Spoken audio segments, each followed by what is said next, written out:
Assalamu alaikum wa rahmatullahi wa barakatuhu.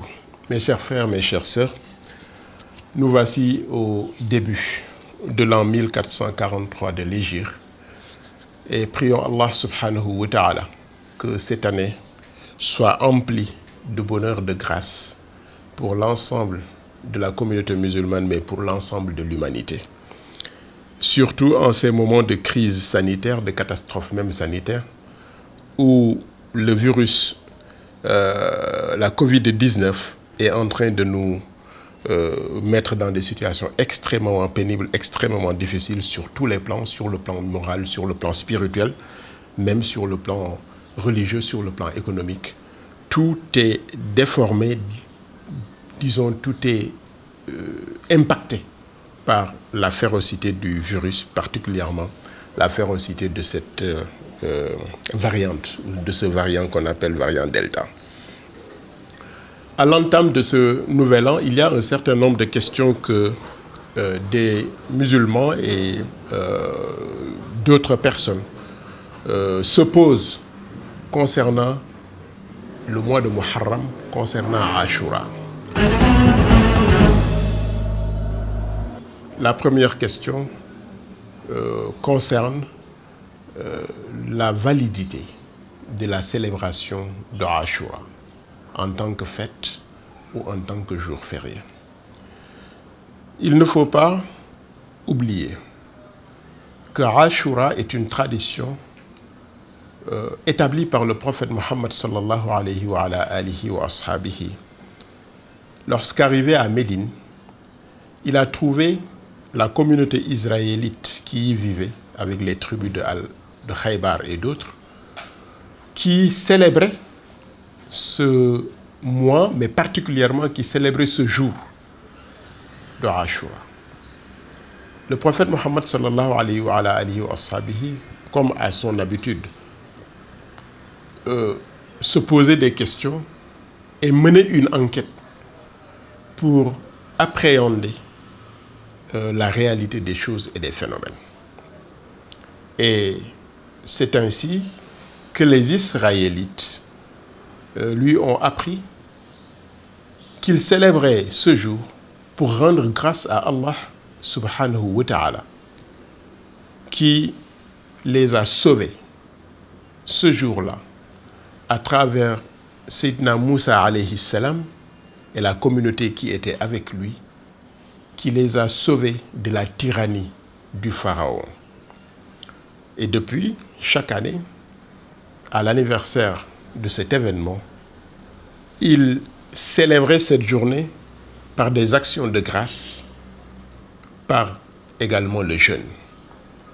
Le prophète Mohammed sallallahu alayhi wa sahbihi leur a dit qu'il était beaucoup plus proche de Sayyidina Moussa qu'eux-mêmes en étaient proches. Et il a recommandé à tous les musulmans de la communauté de Médine de célébrer ce jour et de jeûner ce jour-là pour également bénéficier des grâces d'Allah subhanahu wa ta'ala. Par conséquent, le jeûne de Ashura, célébrer Ashura, est une tradition, est une sunna de Sayyidina Muhammad sallallahu alayhi wa alihi wa sahbihi. Maintenant, est-ce que c'est un jour de fête ou est-ce que est-ce qu'il est légitime de l'ériger en férié? Il n'y a rien qui l'interdise. Il n'y a rien qui interdit que ce jour soit un jour férié. Si on prétexte que le prophète Mohammed sallallahu alayhi wa alihi wa sahbihi n'en avait pas fait un jour férié, cela ne signifie pas que le prendre comme jour férié soit un acte illicite, soit un acte interdit. Il faut rappeler que tout ce qui est permis ne peut pas être listé. En revanche, tout ce qui n'est pas permis peut être listé, parce que tout ce qui n'est pas permis doit être justifié par un texte, que ce soit un texte coranique, que ce soit un texte de la sunna du prophète Mohammed sallallahu alayhi wa sallam.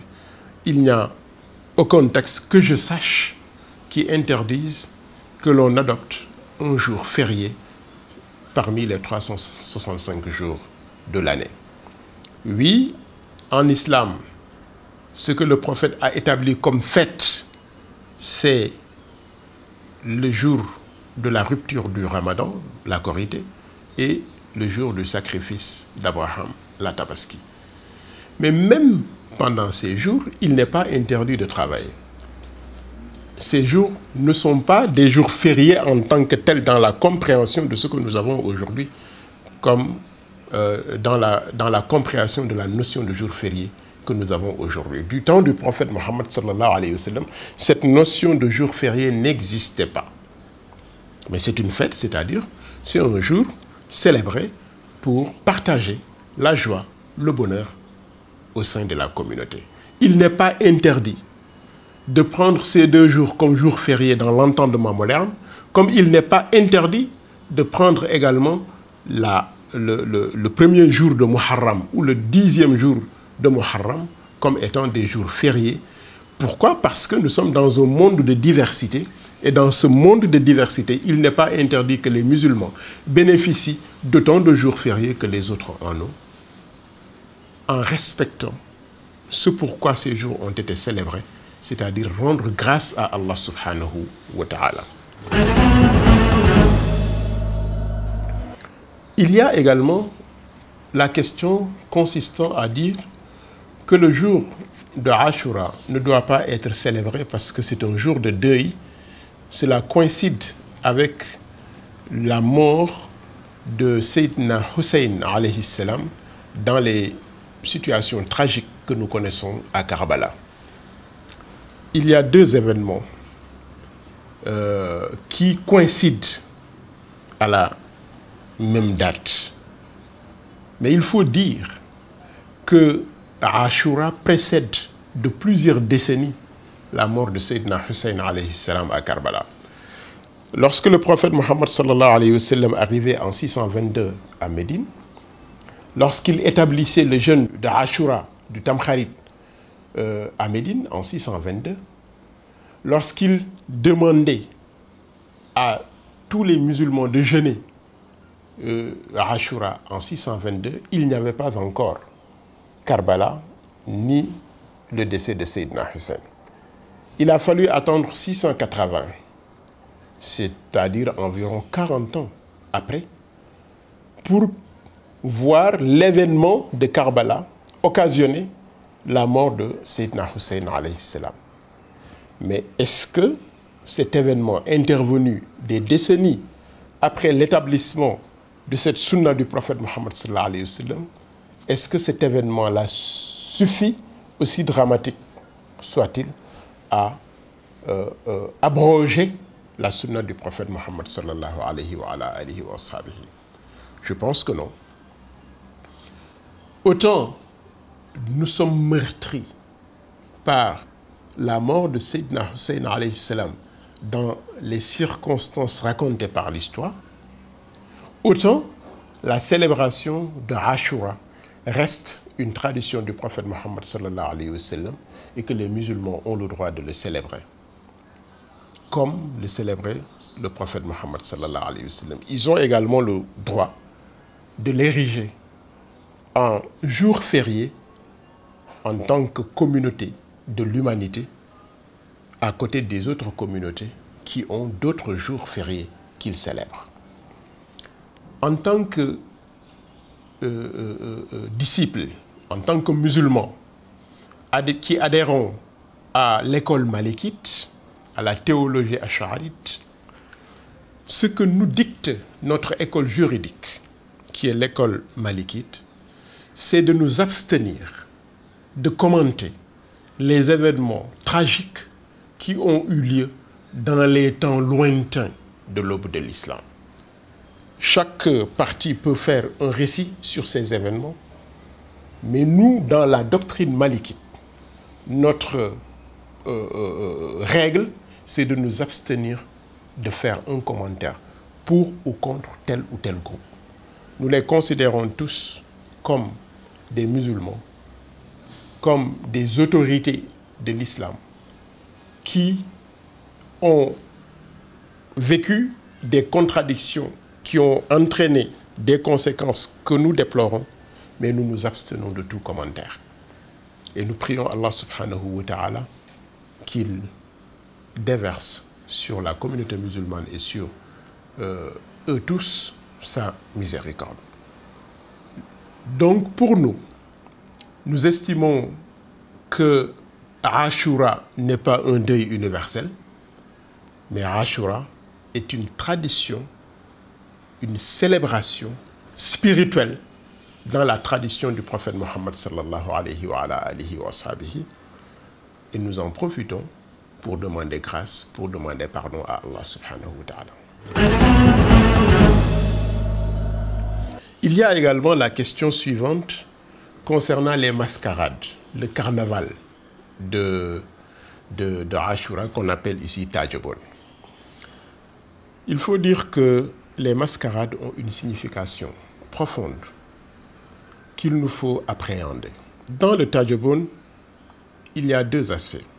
Il y a un aspect de rappel de la religion, mais il y a également un aspect de rappel des règles de vie sociale. Pour ce qui concerne le rappel du message religieux, les talibés, les enfants qui étaient dans les foyers religieux, dans la formulation de leurs textes qu'ils récitaient, rappelaient des éléments fondamentaux du message coranique. L'unicité d'Allah, il le rappelle. Allah subhanahu wa ta'ala nous a envoyé un messager qui nous a transmis un code de conduite. Il a édicté des piliers. Il nous a enjoint de l'adorer en respectant les fondamentaux.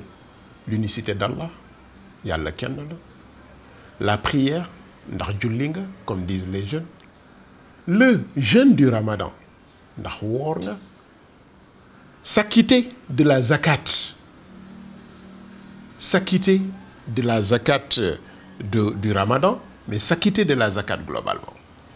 Tout ceci, les jeunes le rappellent dans leur texte pour dire finalement que respecter cet enseignement est la clé du paradis. Ne pas respecter cet enseignement dans les faits et dans la pratique nous conduit directement vers le châtiment d'Allah subhanahu wa ta'ala, qu'Allah nous en préserve. Donc, ce carnaval n'est pas un simple carnaval, mais c'est également un moment de délivrer un message. Les jeunes qui délivrent le message aux adultes. Et les adultes doivent s'ouvrir à ce message pour pouvoir l'appliquer au cours de cette année qui s'annonce. Le deuxième élément du carnaval, de la mascarade. Dans le mot mascarade, vous trouvez d'ailleurs le mot masque. C'est-à-dire qu'en fait, la mascarade permet de cacher pour mieux dévoiler. Quand les hommes se travestissent et que les femmes fassent la même chose, il y a un message à ce niveau.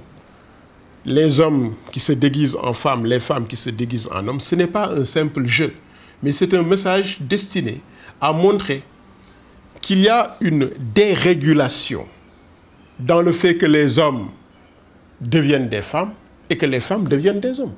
C'est un jeu qui montre que cette dérégulation-là fait qu'on ne reconnaît plus la société.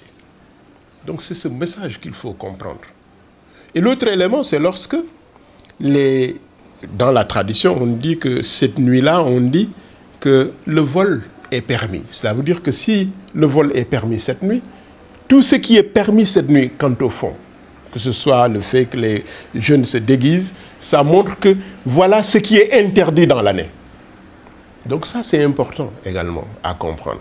Pourquoi on dit gardez tout ce que vous avez, fermez tout, parce que cette nuit, tout ce que les gosses prennent, on ne peut pas leur en vouloir parce que le vol est permis. Ça veut dire que pour que la société vive dans la sécurité et dans l'harmonie, il ne faut pas tenter les gens. Tout ce qui peut, comment dirais-je encore, tout ce qui peut occasionner la tentation chez la personne, il faut essayer de l'aider. En quoi faisant? En gardant, en conservant, en mettant les choses à l'abri, que ce soit des choses morales, que ce soit des choses matérielles, mettez-les à l'abri pour qu'il n'y ait pas de tentation, pour que la société puisse vivre dans la sécurité et dans l'harmonie. C'est mieux que de tenter les gens et puis de se mettre par la suite à accuser les uns et à accuser les autres.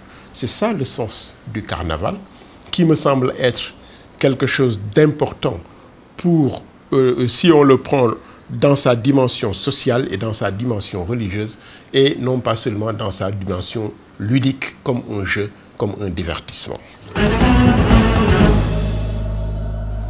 Enfin, quels sont les actes qui sont recommandés pendant ce jour de Tamkharit? Il y a beaucoup de choses dites par rapport au Tamkharit.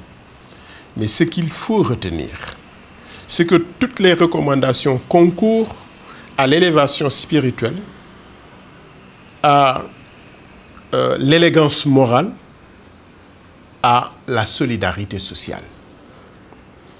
Quand on dit que pendant cette nuit et ce jour, il est recommandé d'aller rendre visite à un savant.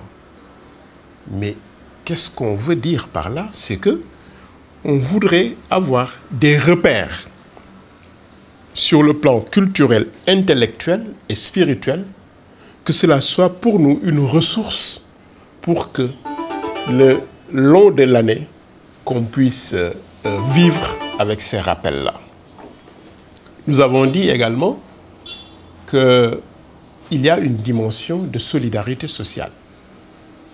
Quand on dit il est recommandé de caresser la tête d'un orphelin, caresser la tête d'un orphelin a un sens. Cela veut dire quoi? Cela veut dire dissiper l'angoisse que vit l'orphelin.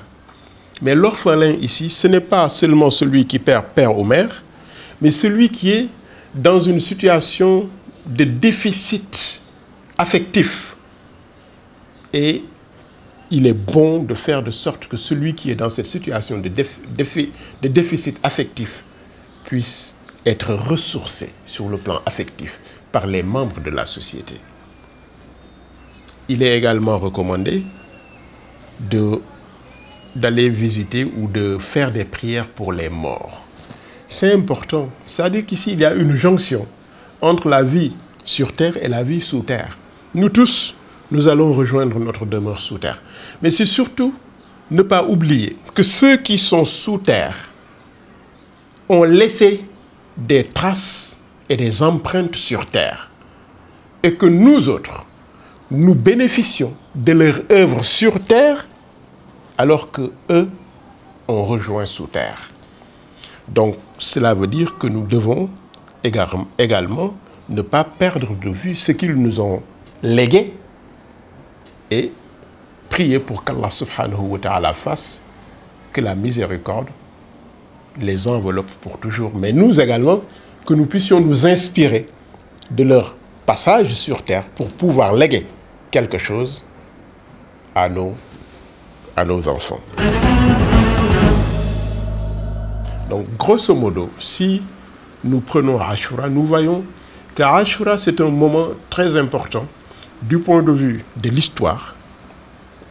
Le prophète Mohammed sallallahu alayhi wa sallam qui l'établit, mais même du point de vue de la jonction entre les différentes spiritualités, parce que ce sont les Juifs qui célébraient. Le prophète Mohammed sallallahu alayhi wa sallam leur dit, nous sommes beaucoup plus proches de Moussa. Cela veut dire qu'il y a une co-célébration, il y a une rencontre en tout cas sur le fait de rendre grâce à Allah subhanahu wa ta'ala. Et ça montre qu'il y a une possibilité d'établir un vivre ensemble, d'établir une coopération, une solidarité entre les différentes croyances pour la stabilité et la paix dans le monde. Ce pont établi par Sayyidina Muhammad sallallahu alayhi wa sallam doit toujours être ressuscité. C'est également un jour qui est important dans la mesure où les musulmans répandent le bonheur. La meilleure façon de créer le bonheur dans le monde, c'est que chacun crée le bonheur autour de soi. Et c'est un jour où chaque père de famille essaie de répandre le bonheur dans son foyer, autour de lui, avec sa famille, et ça contribue à répandre le bonheur dans la société. Ce qu'il faut maintenant également retenir dans cette célébration, c'est ne pas entrer dans le jeu de ceux qui considèrent les faits historiques qui se sont déroulés ce jour-là et qui font du souvenir de ces jours dramatiques, qui en font un prétexte pour ressusciter les clivages, les divisions au sein de la communauté. Il est bon de se dire que c'est une histoire qui est révolue. Nous n'avons pas de commentaires à faire sur cette histoire-là. Ce qui intéresse les musulmans d'aujourd'hui, c'est de construire leur propre histoire sur la base de ce qui est laissé par le prophète Mohammed sallallahu alayhi wa ala alihi wa ashabihi. Maintenant, qu'Allah subhanahu, il nous reste à prier qu'Allah subhanahu wa ta'ala fasse que le début de l'an 1443 soit également une ouverture pour une année de grâce, pour une année de bénédiction, une année où ce virus qui impacte tant le monde sur le plan spirituel, sur le plan religieux, sur le plan médical, sur le plan sanitaire, sur le plan économique, que ce virus, qu'Allah subhanahu wa ta'ala nous en préserve et qu'on puisse arriver à le vaincre et que chacun retourne dans ses occupations en pleine conscience, en parfaite santé, avec un cœur empli de bonheur et un esprit empli des lumières divines sur les traces de Sayyidina Muhammad sallallahu alayhi wa sallam. Bonne et heureuse année 1443.